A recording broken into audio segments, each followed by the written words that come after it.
Good morning, travelers. As you can see, I've got my raincoat on. It's dripping a little bit here in the Pacific Northwest, as it usually does. And I'm about to change my oil in my generator. Had no idea it was going to rain. It's not supposed to rain. It's supposed to be a warm, nice, sunny day. Evidently, it's raining because I got water spots all over my camera. Anyway, I just thought I would let you see how I do the maintenance on my Ryobi generator, and here we go. I've already removed the back and everything's getting all wet, but and then I had to take out this little piece here, which is sitting right there, and this is where the oil is, and I'll be draining the oil and then putting new oil in. I'll be back in a minute.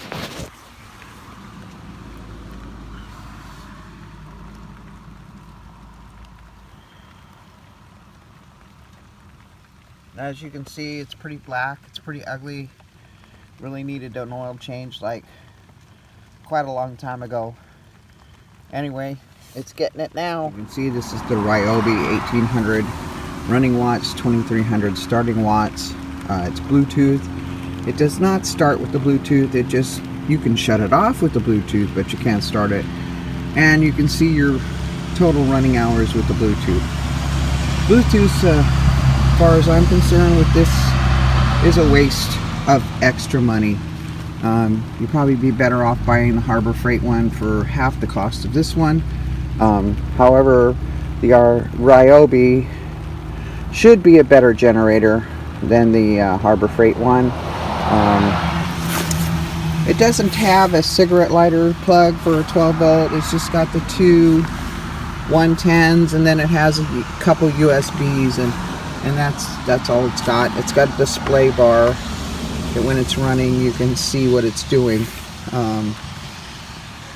If you've watched my earlier video, this is my second one. The first one kind of crapped out on me, and then I had to take it back. But I'm thinking the Harbor Freight one, from what everybody's used, is probably just as good and at half the cost. Of course the Honda is way better, but it's like double the cost of this one, and it's like, that's ridiculous. Well, not really double, because this one was what, $700-800, and the Harbor Freight one's like $400, and Honda's $1,000. So take your pick. But they're all very, very quiet. This one's extremely quiet. I usually don't have any upset neighbors when I'm running this, because you can't hear it. The only complaints I get is, oh, I'm smelling the fumes. Excuse me, it's gasoline engine, you're going to smell fumes. It's not as bad as diesel, and it's not as bad as running your car. So anyway, whatever. People sometimes are finicky, so I accommodate, and I will usually turn my generator behind and put it down there under the truck so it'll run backwards, but it's locked up here. It runs up here all the time. Anyway, I'll get back with you in a minute. Still draining oil. I have the oil drained. It's down in this. What I've done is I've taken an old oil container and I've cut it open and I drain the oil in here, and what I'll do is I'll drain that back into a jug to be disposed of, and now I'll go ahead and fill the oil thing. You do not want to overfill the oil compartment in here, so I'm going to be very careful. I've got the cover back on, and now I'm going to replace this cover, and then turn it around, fill it up with gas, and start her up. I got the cover on. No, Ryobi does not make this cover. I made the cover, and it fits my generator so the back is open and the exhaust comes out, and I can lift this up and get to the starter, and I can look at everything over here without it getting wet in the rain. And the reason I made this cover is to protect the plastic from the intense suns in Arizona, because it gets really bad. I have this metal one that goes over it while I'm driving down the road, and it protects from rocks and bugs and theft and that kind of stuff. I do have it cable locked to this rack here, so it never leaves. Anyway, I'm gonna start it and let you hear what it sounds like when it starts. Next to it, and I'm pretty sure you can hear my voice over it. This is as loud as it gets, and I'm gonna leave it running here, and I'm gonna walk away. And okay, I'm now at my door, And okay, now I'm at the back of my rig and you can barely hear it. And I will walk forward again. I think you can hear the generator a little bit, but not really a lot, but you can probably hear the cars over the generator sound. Now I'm walking up on it. I'm right behind it. I'm gonna let you see this. Behind it where the exhaust comes off, and that's as loud as it gets. It's a really quiet generator. If I come around to the front of it, where the exhaust is in the back, it's like, it's not very loud. You can talk with it, and it looks like I have 17.3 hours remaining. I do not have a load on it.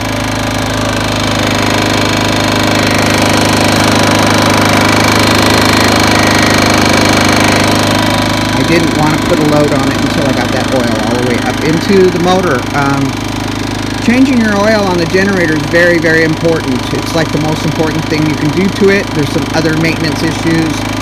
Follow your maintenance book to do the other maintenance issues on your particular generator. Okay. While we're in this upper Washington area with its cloudy and rainy days, I have to run that generator to charge up my batteries because my refrigerator uses quite a bit and the sun's not out. It's just super overcast. Right now I'm at 12.5 with the charge on it, and so my batteries were like dead, or pretty close to dead. Anyway, got the batteries going on in the trailer as well. I'm back here in the trailer now and turning off things, switching over so that the generator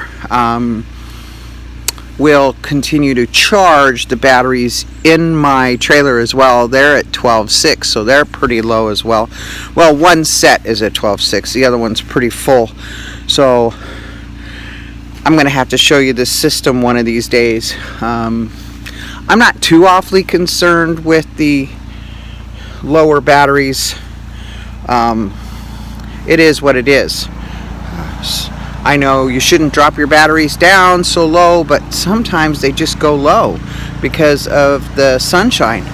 Now, I've got 4 T105 golf cart batteries in my van that puts out 400 and I think it's 440 or 450 amp hours. But I can only use half of that because they're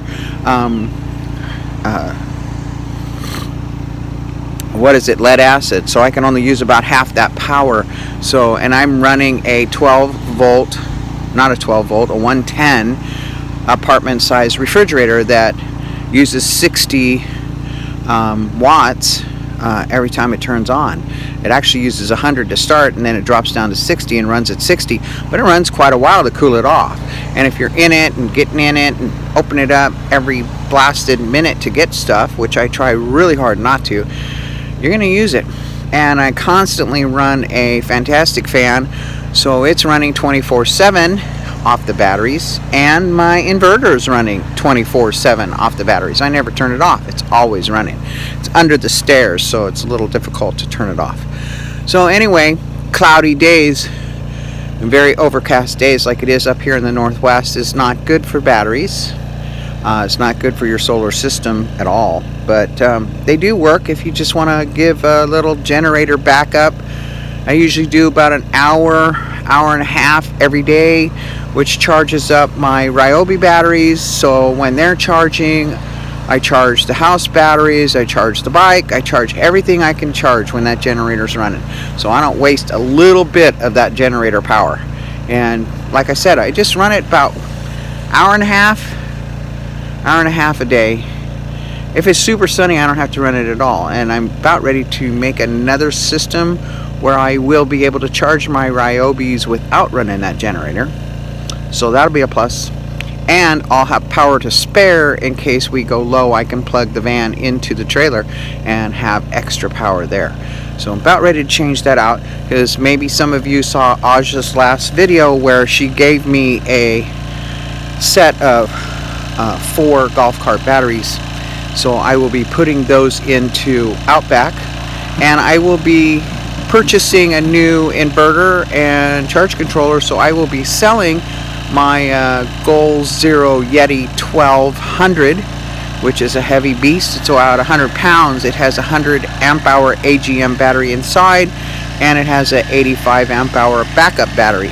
So it has quite a bit of power. It's plenty of power to run my winter refrigerator and probably all my little gizmos. But the winter is a 12 volt or a 110 fridge, where the fridge in my van is strictly 110. And so the one in the van uses a lot more power because it's upright and it opens a lot, and the one in the trailer Outback, it doesn't use as much power because it's a chest freezer, and if you had it on refrigerator mode it would use even less, but I run it on freezer mode because of Jake's food. So that's the deal with the power. It's going to get sunny here today. It's supposed to be in the 80s, and hopefully it's going to get sunny, and then after a bit the sun will take over and charge up everything. If I have to, I'll top off the batteries later on this evening after I've got them to a full charge today. Right now, when I plugged it in, it was at 12.5. It's already at 13, but that's not the real truth. The real truth is when you unplug everything. So it's just putting in the power right now. Anyway, thanks for coming with me today. Remember, follow your heart, cherish your dreams, and embrace your life. And I hope that's what I'm supposed to say. I always forget, you know, and I have this little saying up here. Yes, that's it.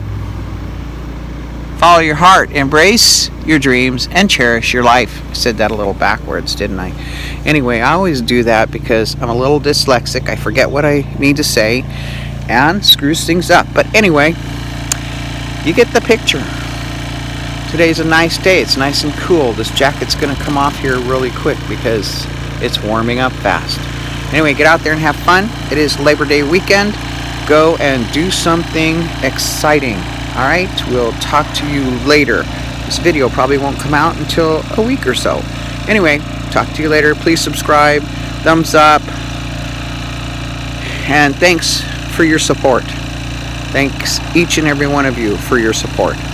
And you know what I'm talking about. All right, bye-bye.